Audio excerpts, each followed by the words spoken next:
Good morning మిత్రులందరికీ. So, ఈరోజు చూసే మన టాపిక్ ఏంటి అనంటే పీఐలో భాగంగా ఫస్ట్ యూనిట్‌ను నేను కంప్లీట్‌గా రాసాను మిత్రమా. అది టెక్స్ట్ బుక్‌ను ప్రామాణికంగా చేసుకుంటూ దాన్ని మొత్తం కూడా మీకు వివరించాను. సో, చూస్తే విద్య అనేటటువంటి పదము విద్ అనేటటువంటి సంస్కృత ధాతువు నుండి వచ్చింది. విద్ అనగా తెలుసుకోవడం లేదా సంభవించడం లేదా కనుగొనడము లేదా అవగాహన అని అర్థము. దీన్ని ఇంగ్లీష్‌లో ఎడ్యుకేషన్ అని అంటారు. ఎడ్యుకేషన్ అనేటటువంటి ఆంగ్ల పదం ఎడ్యుకేర్ అనేటటువంటి లాటిన్ భాషా పదం నుండి వచ్చింది. ఎడ్యుకేషన్‌లో ఈ అనగా ఔట్ ఆఫ్ అని, డ్యూకో అంటే టు బ్రింగ్ అప్ అని. అంటే ఏంటి? పిల్లవాడిని వృద్ధిలోకి వచ్చే విధంగా తయారు చేయడమే ఎడ్యుకేషన్. విద్య అనేటటువంటి అంశాన్ని మనకు తెలియజేస్తూ ఉంది. సో, మరి విద్య అంటే ఏంటి అని అంటే ఇంకా మనం చూస్తే జ్ఞానం అని అంటాం, జ్ఞానం సేకరించడం అని అంటాం, సమాచార సేకరణ. అదేవిధంగా మరి మనం సేకరించినటువంటి జ్ఞానం ఎప్పుడు విజ్ఞానం అవుతుందంటే దానిని నువ్వు నిత్య జీవితంలో వినియోగించుకొని నీ జీవితాన్ని సక్రమంగా మలుచుకున్నప్పుడు మాత్రమే అది విజ్ఞానం అవుతుంది. అందుకే మన ఇంట్లో మన పేరెంట్స్ అంటూ ఉంటారు, నీకంటే చదువుకున్నోని కంటే చాకలి వాడు నయమని.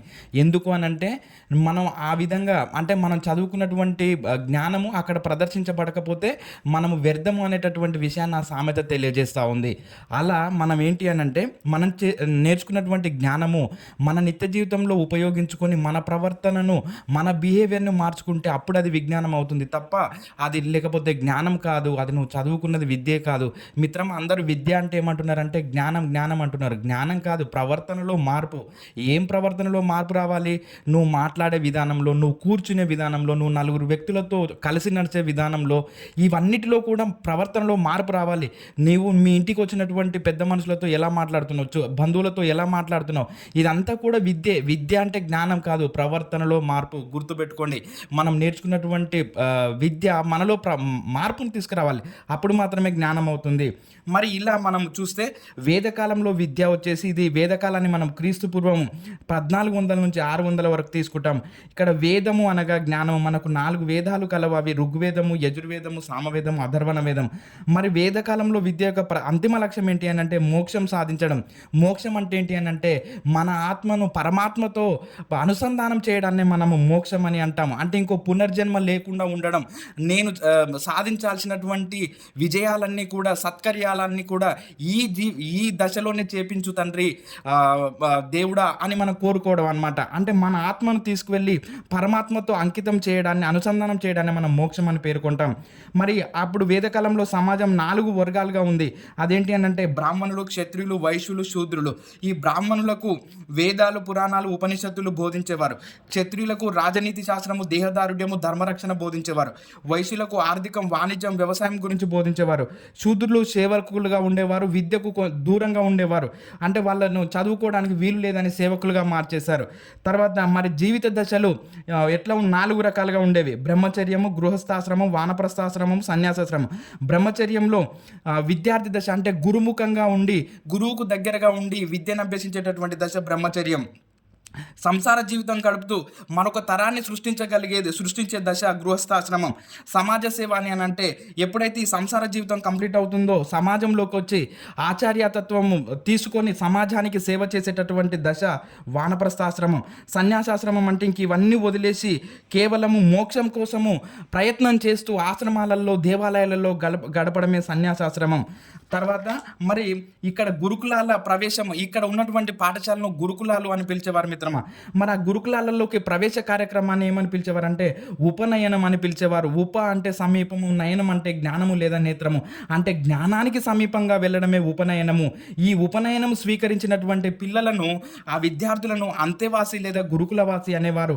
ఈ ఉపనయనం జరిగిన తర్వాత ఆ గురువు దగ్గర ఉండి శిష్యరికం చేస్తూ నేర్చుకున్న తర్వాత ఎప్పుడైతే విద్య కంప్లీట్ అవుతుందో అప్పుడు బయటికి తీసుకొచ్చేటటువంటి కార్యక్రమం పేరు సమవర్తనం. తిరిగి ఇంటికి తీసుకువచ్చేటటువంటి ఉత్సవం పేరే మనకు సమవర్తనం. ఈ ఉపనయనము మనకు టెక్స్ట్ బుక్లో ఇచ్చాడు మిత్రమా. ఈ ఉపనయనం కేవలం బ్రాహ్మణులకు మాత్రమే జరిపేవారు. అందుకని వాళ్ళను ద్విజులు అని అంటారు. అంటే ద్విజన్మ, 2 జన్మలు కలిగిన వాళ్ళు బ్రాహ్మణులు అని అంటారు. అంటే మొదటి జన్మలో శరీరాకృతిని పొందితే రెండవ జన్మ ఏంటి అని అంటే వాళ్ళు ఉపనయనం ద్వారా జ్ఞానాన్ని పొందడాన్ని రెండవ జన్మగా భావించే వాళ్ళు అనమాట. అందుకే వాళ్ళని మనం ద్విజులు అని అంటాం. మరి ఈ గురుకులాలలో వెళ్ళాలి అని అంటే అర్హత వయసు ఎంత అంటే బ్రాహ్మణులకైతే 8 సంవత్సరాలుగా, క్షత్రియులకైతే 10 సంవత్సరాలుగా, వయసులకైతే 12 సంవత్సరాలుగా ఉండేది. మొత్తంగా 8 సంవత్సరాలుగా తీసుకుంటాం మనం. అయితే ఇక్కడ ఉన్నటువంటి ఈ కాలంలో ఉన్నటువంటి ప్రధానమైనటువంటి విద్యా కేంద్రాలు, వీటిని ఏమని పిలిచేవారంటే గురుకులాలు, ఆశ్రమాలు, విజ్ఞాన కేంద్రాలు. వీటిని మనం చూస్తే ఫేమస్ అయినవేంటి అని అంటే నలంద, తక్షశిల, విక్రమశిల, ఉదంతపుర, ఇవన్నీ కూడా ముఖ్యమైనవి. మరి బోధనాంశాలు ఏం బోధించేవారు అని అంటే వైదిక విద్య, వేదాలు, వేదంగాలు, తత్వశాస్త్రము, వ్యాకరణము, భాష, తర్కము, క్షత్రియోత్తర విద్యలు, యుద్ధతంత్రము, చదవడం, రాయడం, గణితం, ఇవన్నీ కూడా బోధనాంశాలుగా ఉండేవి. ఇది మనకు వేదకాలంలో టెక్స్ట్ బుక్లో ఉన్నటువంటి సమాచారం మిత్రమా.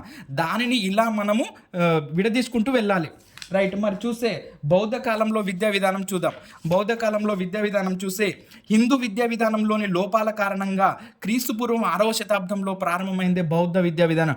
మరి హిందూ కాలంలో ఉన్నటువంటి లోపాలు ఏంటి అని అంటే వాళ్ళు స్త్రీలకు విద్య వద్దు అని, అంటే ఆర్యులు ఎప్పుడైతే మన భారతదేశానికి వచ్చారో స్త్రీలు కేవలం ఒంటింటికే పరిమితంగా ఉండాలి, స్త్రీని వాళ్ళు ఏమని పేర్కొన్నారంటే ఒక స్త్రీని బాల్య దశలో తండ్రి, యవ్వన దశలో భర్త, వృద్ధాప్య దశలో కొడుకులు సంరక్షిస్తారు కాబట్టి స్త్రీకి విద్య అవసరం లేదనే విధంగా మాట్లాడారు. దానిని పూరించడానికి, ఆ లోపాన్ని నివారించడానికి వచ్చిందే బౌద్ధ కాలంలో విద్యా విధానం.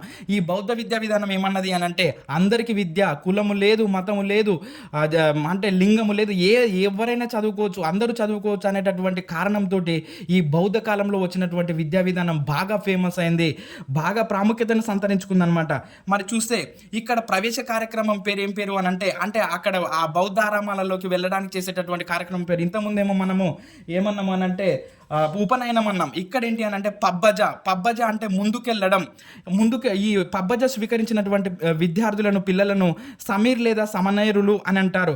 మరి ఇప్పుడు ఆ పబ్బజ జరిగేటప్పుడు పలికించేటటువంటి పదాలు ఏంటి అని అంటే బుద్ధం శరణం గచ్చామి, ధర్మం శరణం గచ్చామి, సంఘం శరణం గచ్చామి అని 3 సారభూతమైనటువంటి పదాలను పలికించి ఆ ఆరామాలలోకి తీసుకునే వాళ్ళు. అర్హత వయసు 8 సంవత్సరాలు. ఎప్పుడైతే ఈ పబ్బజ కంప్లీట్ అయ్యి ఆ విద్యార్థి యొక్క ఎడ్యుకేషన్ కంప్లీట్ అవుతుందో బయటికి వచ్చేటటువంటి కార్యక్రమం పేరే ఉపసంపద లేదా ఉపసదస్సు అని పిలుస్తారు. మరి ఇక్కడ బౌద్ధ కాలంలో విద్య యొక్క ప్రధానమైనటువంటి ధ్యేయం ఏంటి అని అంటే మోక్ష సాధన, అంటే దేవుడితో మనం అనుసంధానం కావడము అనేటటువంటి విధానం మోక్ష సాధన. మరి ప్రముఖ విద్యా సంస్థలు ఏంటి అని అంటే నలంద, తక్షశిల, వల్లభి, విక్రమశాల, అమరావతి, నాగార్జునకొండ, ఇలాంటివి ప్రముఖమైనటువంటి విద్యా కేంద్రాలు ఉన్నాయి. మరి ఇక్కడ విద్యా కేంద్రాలను ఏమని పిలిచేవారు అని అంటే విహారాలు, ఆరామాలు, మఠాలు అని పిలిచేవారు. బోధనాంశాలుగా విజ్ఞాన శాస్త్రము, ఆధ్యాత్మిక అంశాలు, నూలు తీయడము, వడకడము, గణన, టైలరింగ్, ఆయుర్వేదం, చిత్రకళ, శిల్పకళ, ఇలాంటివి మొదలైనవి బోధనాంశాలుగా ఉండేవి.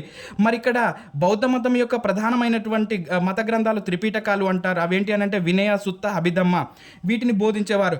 మరి ఇక్కడ అవివాహిత బాలికలకు అంటే పెళ్లి కాని అటువంటి స్త్రీలకు, మహిళలకు విద్య మరియు ధర్మనీతిని బోధించేవారు. బోధన పద్ధతులు వచ్చేసి ఉపన్యాస పద్ధతి, చర్చా పద్ధతి, సంభాషణ పద్ధతి, ఆచరణాత్మక పద్ధతిలో బోధించేవారు. ఇక్కడ గురువులను బౌద్ధ భిక్షువు లేదా సన్యాసి అని అంటారు. ఉపాధ్యాయుడు అంటే ఈ బౌద్ధ ఆరామాలలో ఉపాధ్యాయుడు కావాలి అని అంటే 10 సంవత్సరాలు సన్యాసిగా ఉండి బోధన వృత్తిలో ప్రావీణ్యం సాధిస్తేనే అతడిని ఉపాధ్యాయుడిగా పరిగణించేవారు. ఈ విధంగా ఇది బౌద్ధ కాలంలో విద్య. మరి జైన మత కాలంలో చూస్తే వీటి పవిత్ర గ్రంథాలు వచ్చేసి త్రిరత్నాలు ఏంటి అని అంటే విశ్వాసం, జ్ఞానం, ప్రవర్తన, వీటిని త్రిరత్నాలు అని అంటారు. ఈ జైన మతానికి చెందినటువంటి గురువులను తీర్థాంకరులు అని అంటారు. తీర్థాంకరులు మొత్తంగా 24 మంది. తీర్థాంకరులు అనగా మార్గం చూపేవారు అని అర్థము. మరి ఎవరు మొదటి వ్యక్తి చూస్తే మొదటి తీర్థాంకరుడు వృషభనాథుడు, 23వ తీర్థాంకరుడు పార్శ్వనాథుడు, 24వ తీర్థాంకరుడు వర్ధమాన మహావీరుడు. ఈ వర్ధమాన మహావీరుడు ఈ జైన మతానికి బాగా ప్రావీణ్యం కల్పించాడు అనమాట, బాగా ప్రాముఖ్యత తీసుకొచ్చాడు. మరి జైన అనే పదము జిన అనేటటువంటి పదం నుండి వచ్చింది. జిన అనగా జయించినవాడు. వేటిని జయించినవాడు? తన ఇంద్రియాల మీద నిగ్రహం జయించినవాడు, నియంత్రణ కలిగిన వాడిని మనం జినుడు లేదా జైనుడు అని అంటాం. ఇక్కడ విద్యార్హత వయసు ఏంటి అని అంటే 5 సంవత్సరాలు. బోధనాంశాలుగా త్రిరత్నాలు, పంచమహావ్రతాలు, తీర్థాంకరుల కథలు, గణితము, సైన్స్, వ్యాకరణం, జ్యోతిష్యం, యోగా లాంటివి బోధించేవారు. మరి ఇక్కడ పంచమహావ్రతాలు అంటే ఏంటి అని అంటే అహింస, సత్యము, ఆస్తేయము, బ్రహ్మచర్యము, అపరిగ్రహ. ఆస్తేయం అంటే దొంగతనం చేయరాదు, అపరిగ్రహ అంటే దురాశ, ఇతరుల వస్తువుల మీద దురాశ ఉండరాదు అనేటటువంటి విషయాన్ని అపరిగ్రహ చెప్తుంది. ఆస్తేయం అంటే దొంగతనం చేయరాదు, ఇవన్నీ మనకు తెలుసు. అహింస అంటే హింస చేయకూడదు, సత్యం అంటే అబద్ధం మాట్లాడకూడదు, సత్యమే మాట్లాడాలి. బ్రహ్మచర్యం అంటే విద్యార్థిగా ఎప్పుడు నిత్య విద్యార్థిగా ఉంటూ మనం నేర్చుకుంటూనే ఉండాలి అనేటటువంటి. అపరిగ్రహం అంటే దురాశ లేకుండా ఉండడం. ఇవన్నీ తర్వాత బోధనా పద్ధతులు చూస్తే ఉపన్యాస పద్ధతి, చర్చా పద్ధతి, ప్రశ్నోత్తర పద్ధతి, మనన పద్ధతి. మననము అని అంటే నేర్చుకున్నటువంటి దాన్ని బాగా మనసులో ధారణ వేసుకుంటూ పునఃస్మరణ చేసుకుంటూ ఉంటే దాన్ని మనము మననం అని అంటాము. స్త్రీలకు వివాహం అయ్యేంత వరకు విద్య పొందే అర్హత కలదు. స్త్రీలకు వారికి వివాహం అయ్యేంత వరకు మాత్రమే విద్యను పొందడానికి అవకాశం కలదు. మరి చూస్తే తర్వాత ఏంటి అని అంటే ఇస్లాం కాలంలో విద్య చూస్తే ఇస్లాంలో దీన్ని మనం ముస్లిం విద్య, మహమ్మదీయ విద్య అని అంటాం. ఇస్లాం అంటే అర్థం ఏంటి అని అంటే ఆత్మ సమర్పణ, శాంతి అని అర్థం. అంటే దేవుడికి లొంగిపోయి ఆ మహమ్మద్ ప్రవక్త దీన్ని రూపొందించాడు, ఇస్లాం మతాన్ని.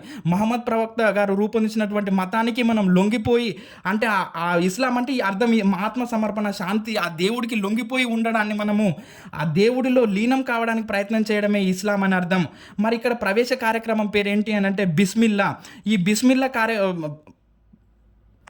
బిస్మిల్లా కార్యక్రమ సందర్భంలో ఖురాన్లోని సురాహి ఇక్రా అధ్యాయంలోని ఆయతులను పలికించేవారు అనమాట ఆ పిల్లల చేత. మరి అర్హత వయసు ఎంత అంటే అందులోకి వెళ్ళడానికి 4 సంవత్సరాల 4 నెలల 4 రోజులు అర్హత వయసుగా ఉండేది. బోధనా కేంద్రాలను మక్తా, మదర్సా అని పిలిచేవారు. మక్తా అంటే ప్రాథమిక పాఠశాలలు, మదర్సా అంటే ఉన్నత విద్యా సంస్థలు. ఇక్కడ గురువులను మౌల్వి అని పిలిచేవారు. బోధనాంశాలు వచ్చేసి గణితము, భూగోళము, ఖగోళ శాస్త్రము, మత విద్యలు బోధించేవారు. మరి ఎందుకు ఇస్లాం విద్య అంతగా భారతదేశంలో రాణించలేకపోయింది అని అంటే మత విద్యకి అధిక ప్రాధాన్యం ఇవ్వడం వలన హిందువులను పెద్దగా ఆకర్షించలేకపోయింది. భారతదేశము హిందూ దేశము, ఇదేమో మత విద్యను బోధించడం వలన భారతదేశంలో అంతగా రాణించలేకపోయింది. మరి ఇక్కడ బోధన పద్ధతులు ఏంటి అని అంటే ఉపన్యాస పద్ధతి, చర్చా పద్ధతిలో బోధించేవారు. మరి ఇక్కడ స్త్రీలకు కూడా కొంచెం అవకాశం ఉన్నట్టుగా పేర్కొంటున్నారు.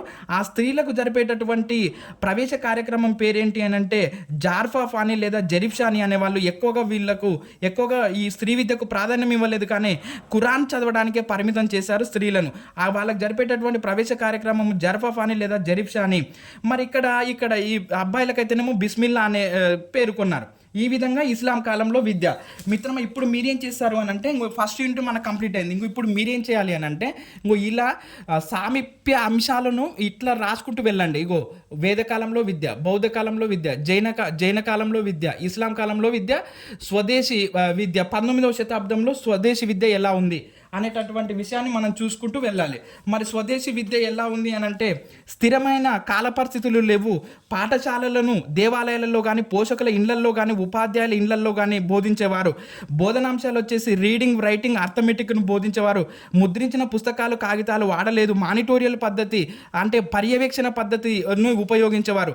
అంటే ఈ ముస్లింల దండయాత్రలు ఎప్పుడైతే ప్రారంభమయ్యాయో మన భారతదేశంలో ఉన్నటువంటి హిందూ విద్యా విధానం క్రమేణా కనుమరుగైంది. దాని తర్వాత మనకు వచ్చిన వాళ్ళు ఎవరు అని అంటే మనకు ఇట్లా రాసుకున్న తర్వాత ఏం చేస్తారు అంటే మిత్రమా, వేదకాలంలో విద్య, బౌద్ధ కాలంలో విద్య, జైన కాలంలో విద్య, ఇస్లాం కాలంలో విద్య, 19వ శతాబ్దంలో భారతదేశంలో విద్య. ఇలా సారూప్య అంశాలన్నీ ఇప్పుడు చూడండి 4 పేపర్లలో ఉన్నటువంటి అంశాన్ని ఒకే పేపర్లోకి తీసుకొచ్చాం. అప్పుడు తర్వాత ఏం చేస్తారు అని అంటే మనకు తర్వాత వచ్చిన వాళ్ళే బ్రిటిష్ కాలంలో విద్య. మనం అప్పటి నుండి ఎక్కడి నుంచి ఇక 13, 33, 35, 50, 54, 82 ఇదంతా మనకు ఆల్రెడీ చెప్పేశాను మిత్రమా. ఇలా మనం అధోముఖ వడపోత సిద్ధాంతం నుంచి లార్డ్ మెకాలే ప్రవేశపెట్టినటువంటి అధోముఖ వడపోత సిద్ధాంతం నుంచి చార్లెస్ గ్రాంట్, ఆంగ్లిస్టులు, ఓరియంటలిస్టులు, అక్కడి నుండి మనకు ఈ చార్టర్ చట్టాలు, లార్డ్ మెకాలే మినిట్స్ ఇవన్నీ కూడా ప్రారంభం అవుతాయి. ఈ విధంగా మనము ఎప్పుడైనా సరే మిత్రమా టెక్స్ట్ బుక్ని తీసుకున్నప్పుడు మనం అలా దానిని విశ్లేషించగలగాలి. దానిని మనం ఇలా విశ్లేషించుకుంటే మనకి ఈజీ అవుతుంది అనమాట చదవడం. ఇంకా ఇదే చదవాలి నువ్వు. ఇంకా ఇప్పుడు ఇందులో దాదాపుగా కౌంట్ చేస్తే 24 నుంచి 28 లైన్స్ ఉన్నాయి. నువ్వు ప్రతిరోజు 24 నుంచి 28 లైన్స్ మనకి ఇందులో ఏం కావాలనే దాన్ని బయటికి తీయగలగాలి. ఎప్పుడైనా గుర్తుపెట్టుకోండి మిత్రమా, మనము ఒక చేప నీటిలో ఉన్నప్పుడు దాన్ని ఎంత పట్టుకోవడానికి ఎంత జాగ్రత్తగా వెళ్తామో నెమ్మదిగా, అలా మనము ఇందులో ఉన్నటువంటి ప్రతి పాయింట్ను కూడా ఫైండ్ అవుట్ చేసి బయటికి రావాలన్నమాట. ఇలా చేస్తే మనకు చదవడం ఈజీ అవుతుంది మిత్రమా. ఓకే, మన వీడియోని తప్పకుండా లైక్ చేయండి మిత్రమా.